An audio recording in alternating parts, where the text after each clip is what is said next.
I'm Rachel, I'm 27, and I am a doctor. The title I fought for. The title I went into massive debt to get. And I am sitting at a dinner table I haven't shared with my family in years. I agreed to this dinner thinking, maybe? They wanted to apologize. I was wrong. My mother, Linda, smiles over her wine glass. Then she asks me to put a down payment on a house for my sister, Emily. Her voice is casual, entitled. You're a doctor now, Rachel. You have the money. She's struggling. Your family, you should help. The heat rises so fast it chokes me. A house. They stole my entire college fund, every cent I earned working 2 jobs in high school to pay for Emily's dream wedding. And now, after 7 years of silence, they want a house. The audacity is breathtaking. I put my fork down. My hand isn't shaking. My voice is quiet, but it cuts through the restaurant noise. I look right at my mother. I will not give you a single cent. Not until you pay me back for my college fund. With interest. How do you respond when the people who sabotaged your past try to claim your future? This isn't just a disagreement. This is the story of how I took my life back. To understand that dinner, you have to rewind 10 years. I'm 17 years old, I'm a senior in high school, and I live 2 lives.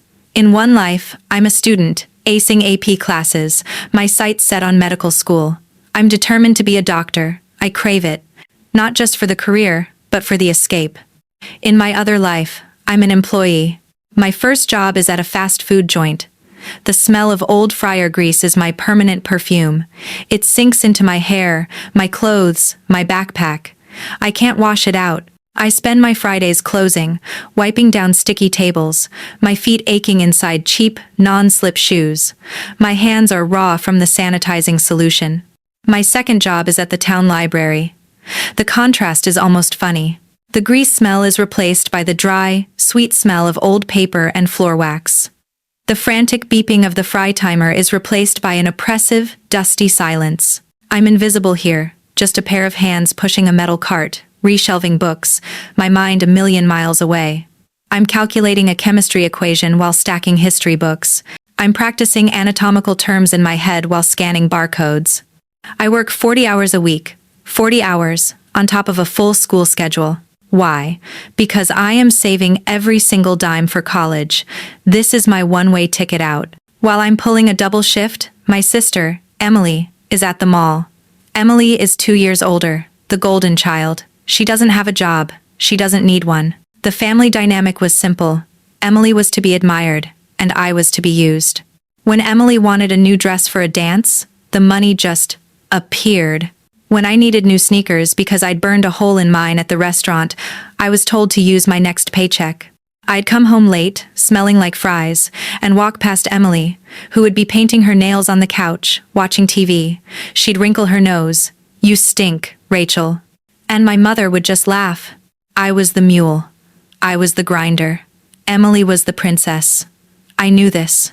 I accepted it as the tax I had to pay to live there. But then, something changed. Or I thought it did. The summer before college, I went to the bank to deposit my graduation checks. My savings account had finally hit a serious number. I was proud. The calluses on my hands, the nights I studied until 3 a.m., it was all there, in that little passbook. My mother, Linda, came with me. She put her arm around me. It was so rare, I flinched. "Rachel, that's a lot of money," she said, her voice full of fake brightness. "You know, your father and I, we want to help. We should make this a joint account. That way, we can contribute. We'll match what you save." I looked at her. We'll match it. Those 3 words. A promise, an investment. All that time, I thought they never saw me. Never saw my work. But here it was. Proof. They were going to match me. For the first time, I felt seen.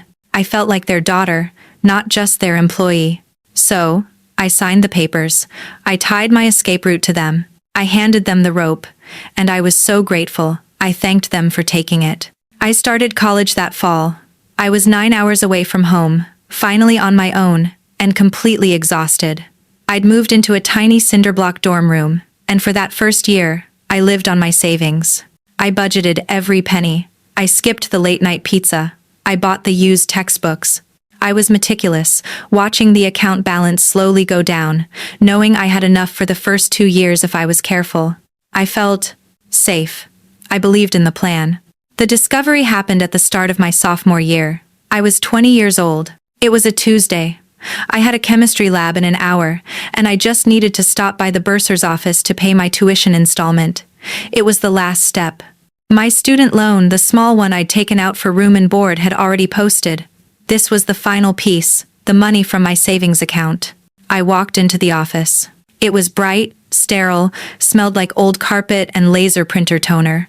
I got in the short line, rocking on my heels, thinking about my upcoming lab practical. Next, the woman at the counter said, not looking up. I smiled, handed her my student ID and my debit card. Hi, I'm just paying the remaining balance for the semester. She swiped the card. A flat, digital beep. She frowned, swiped it again. Beep. It's being declined, she said, her voice flat with boredom. What? That's not possible, I laughed. There's plenty in there. Can you try it again? She sighed, clearly annoyed, and ran it a third time. Beep. Ma'am, it's declined. Insufficient funds. Insufficient funds? My blood went cold. No. That's my tuition account. It has to be in there. Is your system down?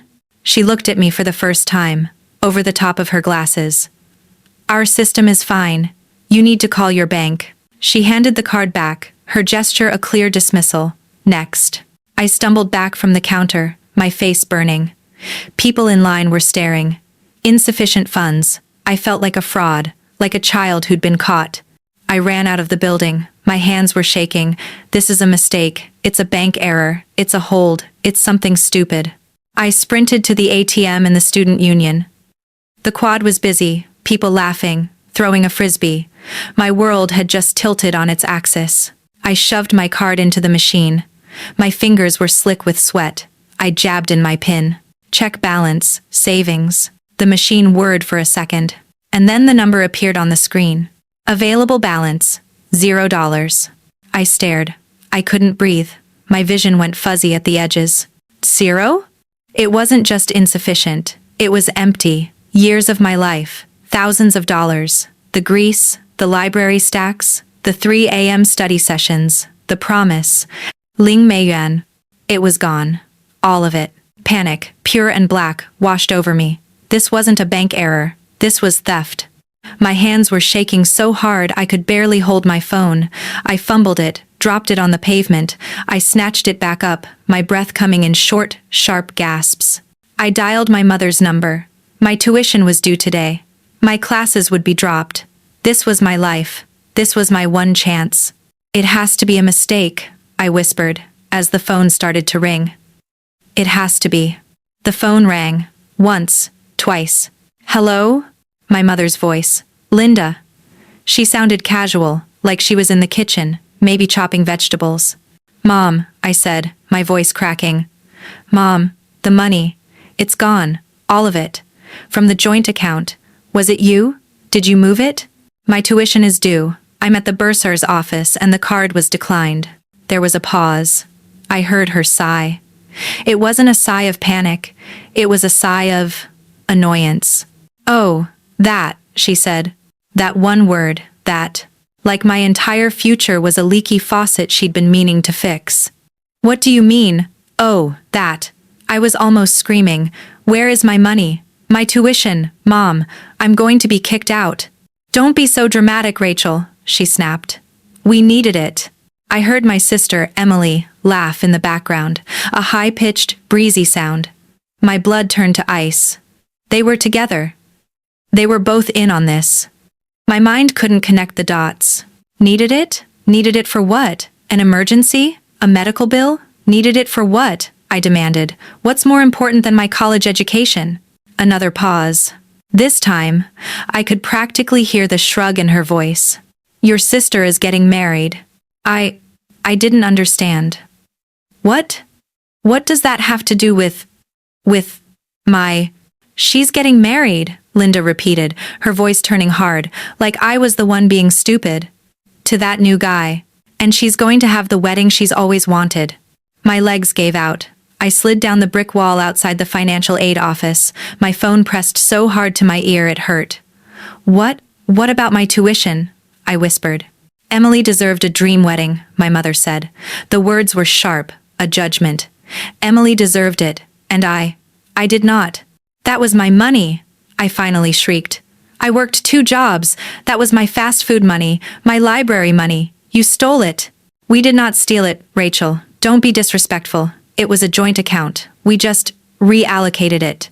Your sister needed it now. You're smart. You'll figure it out. Figure it out. Then came the final twist of the knife. The line that proved this wasn't just theft. It was sabotage. Besides, Linda said, her voice dripping with that fake, placating tone, we knew you'd be fine. You're smart enough to get scholarships. You'll get a full ride. Easy. I didn't get scholarships. I hadn't gotten a full ride. And they knew it. I had told them. I'd cried when I got the financial aid package, devastated I didn't get the big academic scholarships I'd been counting on. Their promise to match my savings was the only reason I could afford this school. They knew I had no scholarships. They knew I had no backup plan. They knew, and they gave my money to Emily anyway. A dream wedding. Over my education? Over my entire future? I sat there, on the cold concrete, as students walked past me, living their normal lives.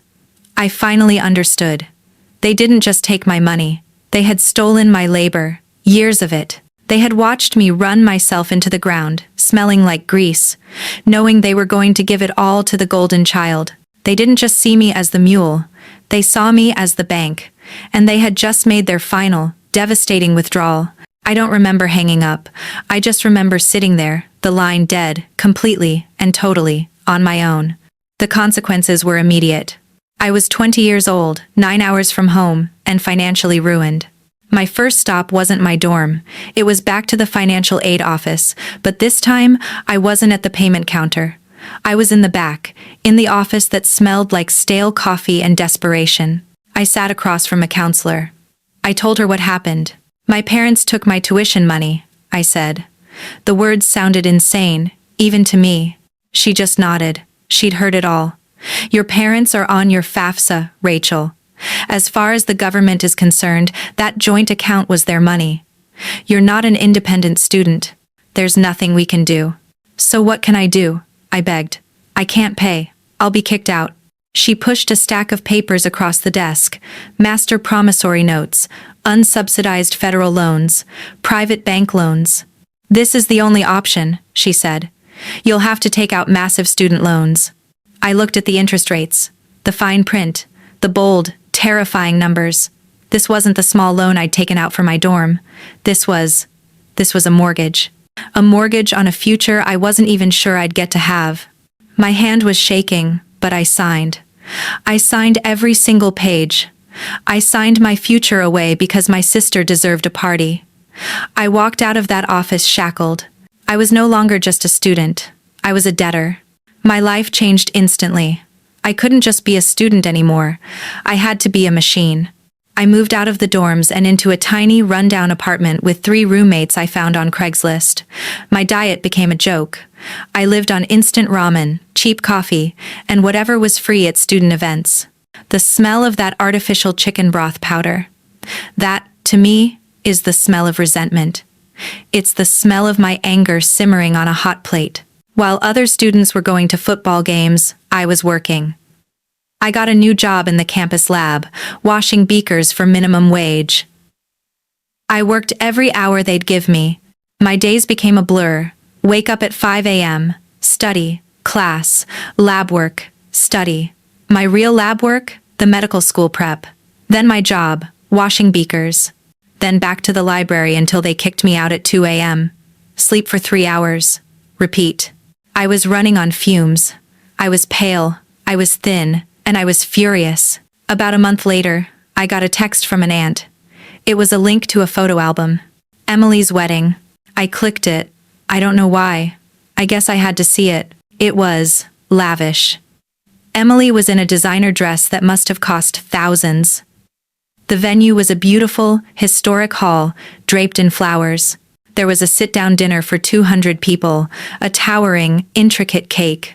I stared at one photo of my mother, Linda, beaming at Emily. She looked so proud, so happy. I was looking at my tuition. I was looking at my 40-hour work weeks. I was looking at my future debt, all displayed in silk and buttercream. I felt the rage coiling in my stomach. They had shown zero remorse. They had posted these pictures, knowing I would see them. Knowing I was, at that very moment, probably eating a 50-cent block of ramen because of what they'd done. They weren't just thieves, they were proud of it. I closed the album.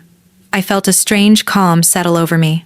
The anger had burned so hot, it had become something else, something cold. I went into my phone. I looked at my mother's contact. I looked at my sister's. I didn't call them. I didn't send an angry text. I just went quiet. I stopped calling. I let their texts go unanswered. When they called, I hit ignore. I went completely, totally, low contact. The debt was a heavy chain, and I could feel it around my neck every single second of the day. But the silence from them? That was the first relief I'd felt in months. 7 years passed. 7 years of grinding, of isolation, of a singular, burning focus. The silence from my family was absolute. After the first year of ignored calls, they stopped trying. I didn't exist. I was a ghost. And in that silence, I rebuilt my life from the ashes they'd left me. I got through college. I graduated with honors. A mountain of debt strapped to my back. I got into medical school. The loans piled higher. I lived in closets. I worked TA jobs. I didn't date. I didn't go to parties. I just worked. I survived my clerkships. I survived residency, which is its own special kind of hell. 30-hour shifts, sleeping on my feet, making life or death decisions while my body screamed for rest. Every time I signed a new loan disbursement, I thought about Emily's wedding dress. Every time I ate cold, leftover cafeteria food at 3 a.m., I thought about her 200-person dinner. It wasn't just fuel, it was armor. And then, I made it. I was 27 years old. I was Dr. Rachel. I was finally standing on my own 2 feet, making a real salary. I was also finally starting to pay down the small nation's worth of debt I'd accumulated. I was free, or at least on my way. And that's when the phone calls started again. It began with a text from a number I didn't recognize. "Rachel, it's your mom." My heart hammered in my chest. Mom. Linda. A few days later, a call from another strange number. A voicemail. It was Emily. "Rach, it's me. God, it's been so long. We miss you. We should really get dinner. All of us. We miss you." For 7 years, they hadn't missed me. They hadn't cared if I was alive or dead. Not through my med school graduation. Not through my residency match. Nothing. But now I was Dr. Rachel. Now, I had money. A part of me knew. A deep, cynical part of me knew exactly what this was. But there was another part, a smaller, stupidly hopeful part. The 20-year-old girl who just wanted her mom. Maybe after all this time, they wanted to apologize. Maybe they finally understood what they'd done. So, I agreed. We met at a nice restaurant, one I picked, one I could afford. I got there first, sat at the table, my hands clasped in my lap. They walked in. Linda and Emily. They looked older, but otherwise, unchanged. The same entitlement hung around them like cheap perfume. "Rachel, you look wonderful," Linda gushed, hugging me. It felt like being hugged by a stranger. "You clean up nice," Emily said, looking at my suit. The small talk was unbearable. It was a minefield. They asked about my job. I kept my answers short. "It's busy." They talked about Emily's husband, about their apartment, about how hard everything was. I just nodded, waiting for the "I'm sorry," waiting for the "we were wrong." It never came. Finally, Linda put her wine glass down. She leaned forward, her face a mask of practiced sincerity. "Rachel, honey, we're so glad you came. The real reason we wanted to see you. Well, Emily is just struggling." I looked at Emily. She immediately looked down, putting on her best victim face. She and her husband. They want to buy a house. They're just so tired of renting. But with the market, They can't get the down payment together. I didn't say anything. I just watched my mother's face. And then, she said it. The reason I was summoned. We need you to help with the down payment. It wasn't a question. It was a statement. A demand. We need you. The air left my lungs. The heat rose in my chest. The same suffocating heat I'd felt at the ATM 7 years ago. They hadn't changed. They hadn't grown. They hadn't felt a single second of remorse. They had waited 7 years. They had waited until I was a doctor, waited until I was useful again. And then, Linda added the line that sealed her fate. Your family, Rachel. You're a doctor now. You should help. I was silent. I just stared at them. I was processing the sheer, monumental audacity. They stole my past, forced me into a mountain of debt, and were now demanding I hand over my future too. I must have been quiet for too long. Emily, seeing her dream house slipping away, dropped the victim act. She scoffed, her face twisting into the familiar sneer I remembered from high school. Wow, she said, her voice dripping with venom. You're so selfish. I always knew you were. Selfish. That one word. It broke me. Not in the way she wanted. It didn't make me cry. It didn't make me fold. It was the sound of a key, turning a final lock. Selfish. The heat in my chest didn't just rise. It turned to ice.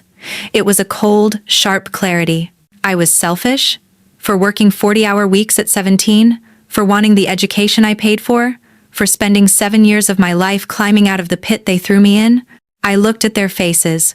My mother, Linda, nodding in agreement with Emily. My sister, her expression petulant and greedy. They felt nothing. They had learned nothing. And they never, ever would. In that single second, the 20-year-old girl who'd cried outside the bursar's office, she was gone. The part of me that had stupidly, desperately hoped for an apology, it died right there at the table. They didn't see a daughter. They didn't see a sister. They saw an ATM. And they were angry it was password protected. The rage didn't make me scream. It didn't make me yell or throw a glass of water. It made me calm. It made me cold. I slowly picked up my napkin and placed it on the table. The small, scraping sound of my chair on the floor was the only noise. I looked at Linda, my mother. I will not give you a single cent, I said. My voice was quiet, but it cut through the entire restaurant. Not until you pay me back for my college fund. Linda's mouth opened, a protest already forming. I held up one hand. With interest. I stood up.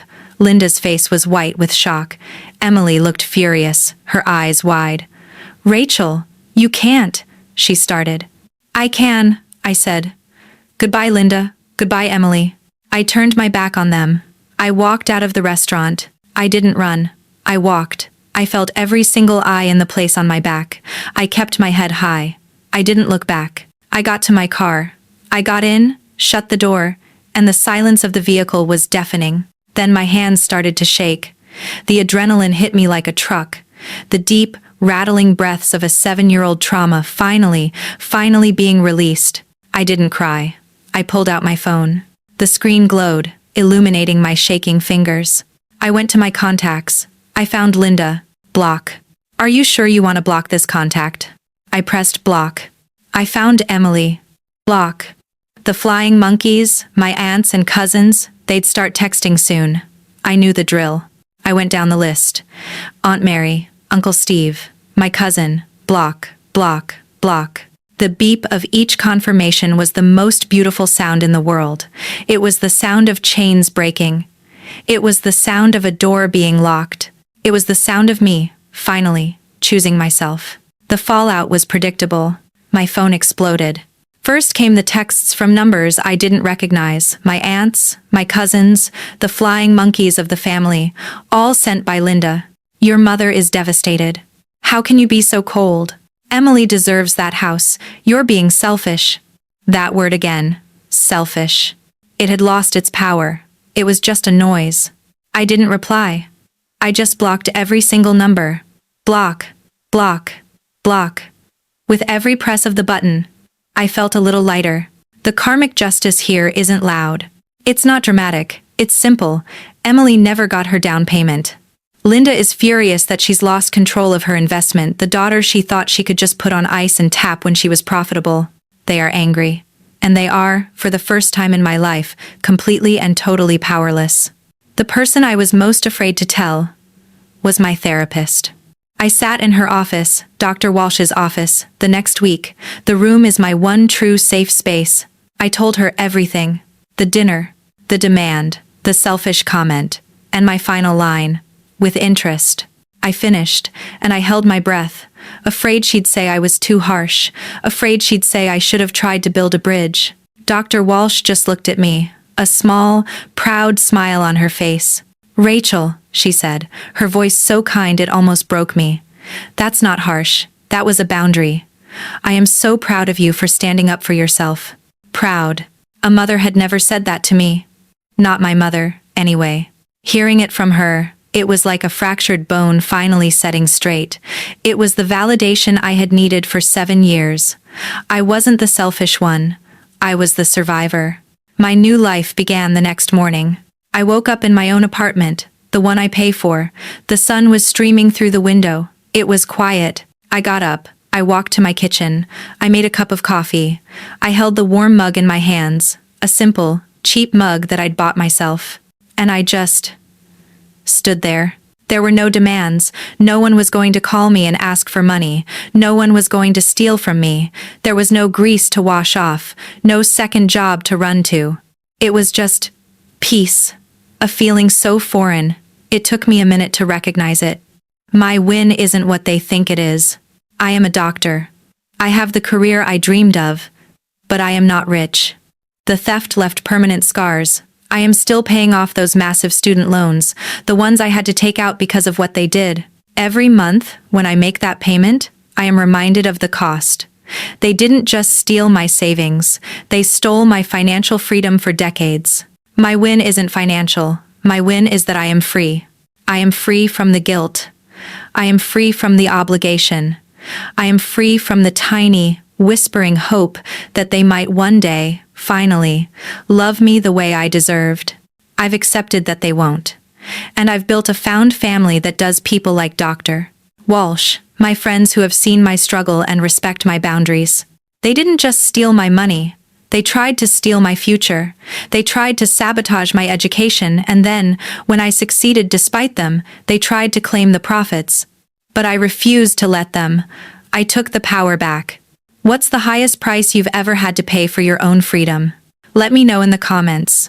And if you've ever had to choose yourself over the family you were given, subscribe for more stories about breaking free.